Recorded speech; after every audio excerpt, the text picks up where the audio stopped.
اور اللہ تعالیٰ نے فرمایا انہو لفی زبر الاولین، قرآن پہلی کتابوں میں بھی موجود ہے۔ قرآن کی بشارتیں اور قرآن کے کچھ احکامات جیسے قصاص کا مسئلہ ہے، رجم کا مسئلہ ہے، اور پچھلی کتابوں کے اندر قرآن کی پیشین گوئیاں اور قرآن کے بارے میں خوشخبریاں دی گئی ہیں۔ تورات کے اندر حضرت موسیٰ علیہ السلام کے اوپر جو تورات نازل ہوئی، آج اس کا ترجمہ ملتا ہے، تو اس میں ایک لفظ یہ بھی ہے کہ آپ کے بھائی بندوں کے اندر میں ایک آدمی مبعوث کروں گا اور اس کے منہ میں اپنا کلام ڈالوں گا۔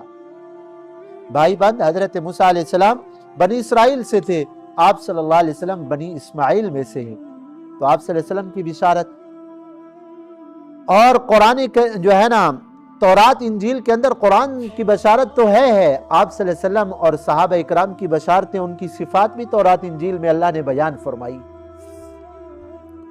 اب قرآن کے سچے ہونے کے لیے اللہ تعالیٰ نے فرمایا اولم یکن لہم آیا، کیا ان مشرکین مکہ کے لیے یہ دلیل کافی نہیں ہے ان یعلمہ علماء بنی اسرائیل، کہ بنی اسرائیل کے علماء بھی قرآن کو سچا سمجھتے ہیں، اہل علم لوگ ہیں، ہاں ان کو علم والے ہیں، تورات انجیل کا علم جانتے ہیں، اگر وہ قرآن کے اوپر ایمان لے آئے ہیں تو ان پڑھوں کو تو یہ دلیل ہی کافی ہے کہ دیکھو جی پڑھے لکھے لوگ، ہاں علماء لوگ اس کو مان رہے ہیں تو ہمیں تو اور ماننا چاہیے۔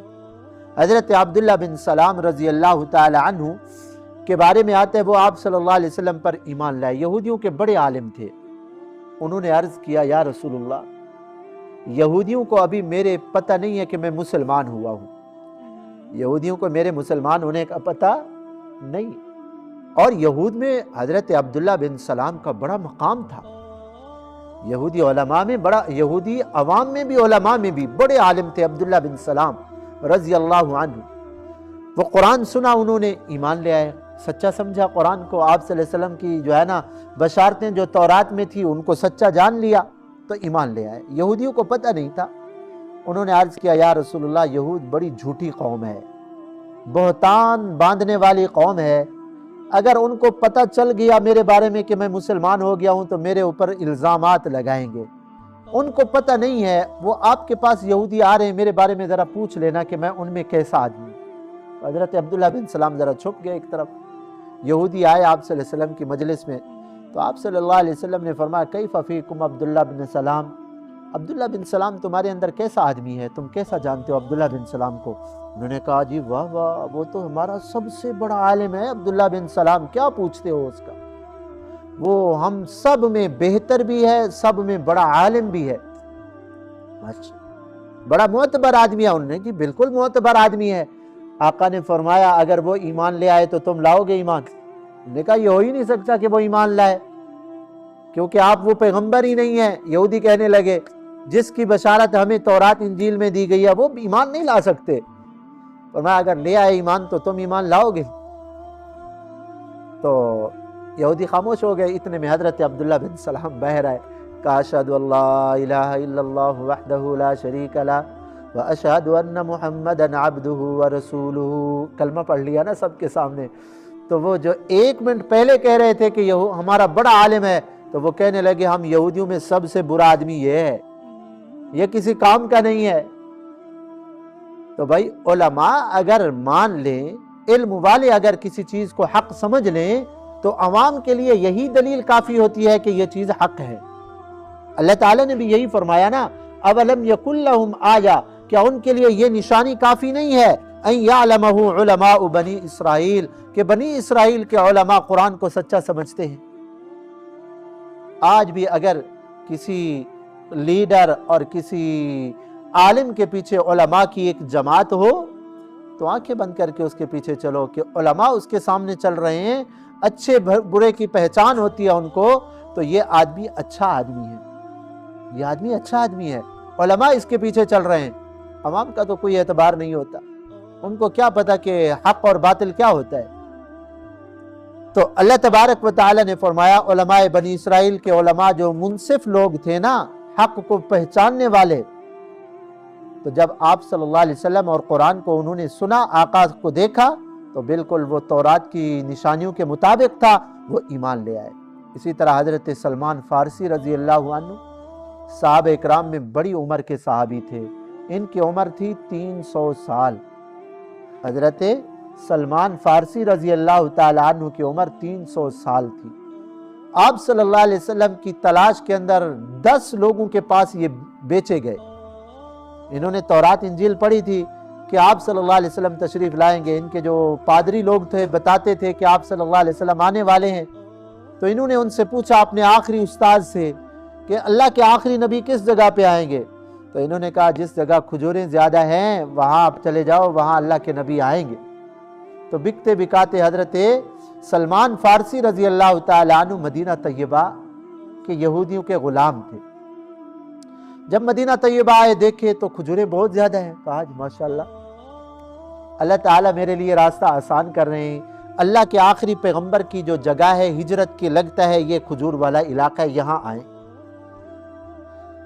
اور پھر آپ صلی اللہ علیہ وسلم جب ہجرت فرما کر آئے، یہ یہودی کے غلام تھے، حضرت سلمان فارسی رضی اللہ تعالی عنہ یہودی کے غلام تھے۔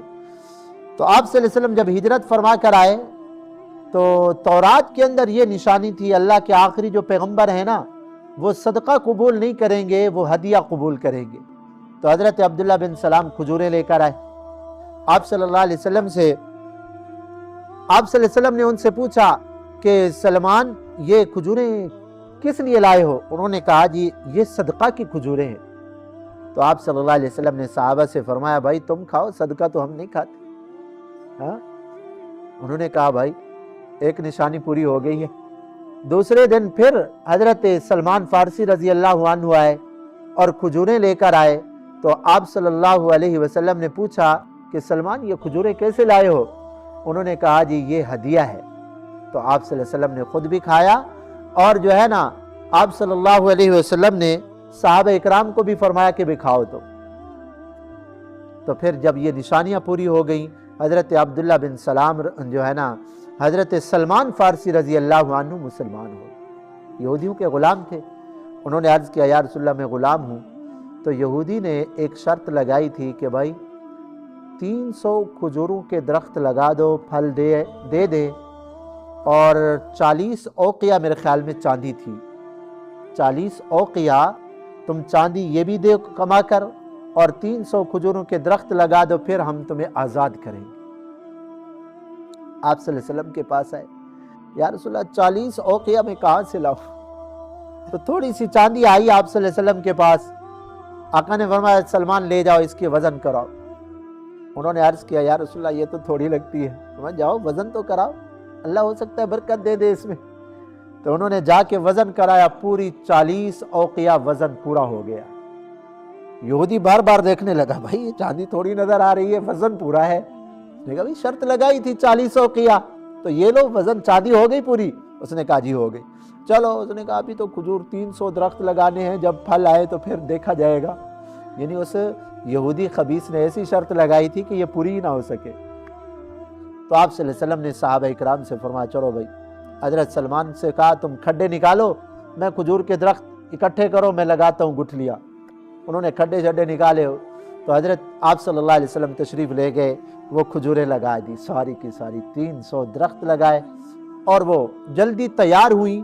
جو ہی فصل آیا اس فصل میں 300 کے 300 درختوں نے پھل دے دی۔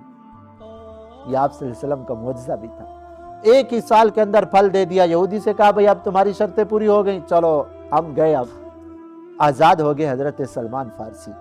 تو کہنے کا مطلب یہ ہے کہ اگر علماء لوگ کسی راستے کے اوپر چل پڑے، نیک لوگ چل پڑے، تو اسی راستے کو، عوام کو بھی اسی راستے پہ چلنا چاہیے۔ اللہ تعالیٰ نے بھی یہی فرمایا، کیا قرآن کے سچا ہونے اور آپ صلی اللہ علیہ وسلم کے سچے ہونے کے لیے کیا یہ کافی نہیں ہے کہ علماء بنی اسرائیل بھی اس کو سچا سمجھتے ایمان لے آئے؟ اللہ تعالیٰ ہمیں بھی یہ سوچ اور فہم نصیب فرمائے، قرآن کے احکامات پہ عمل کرنے کی توفیق نصیب۔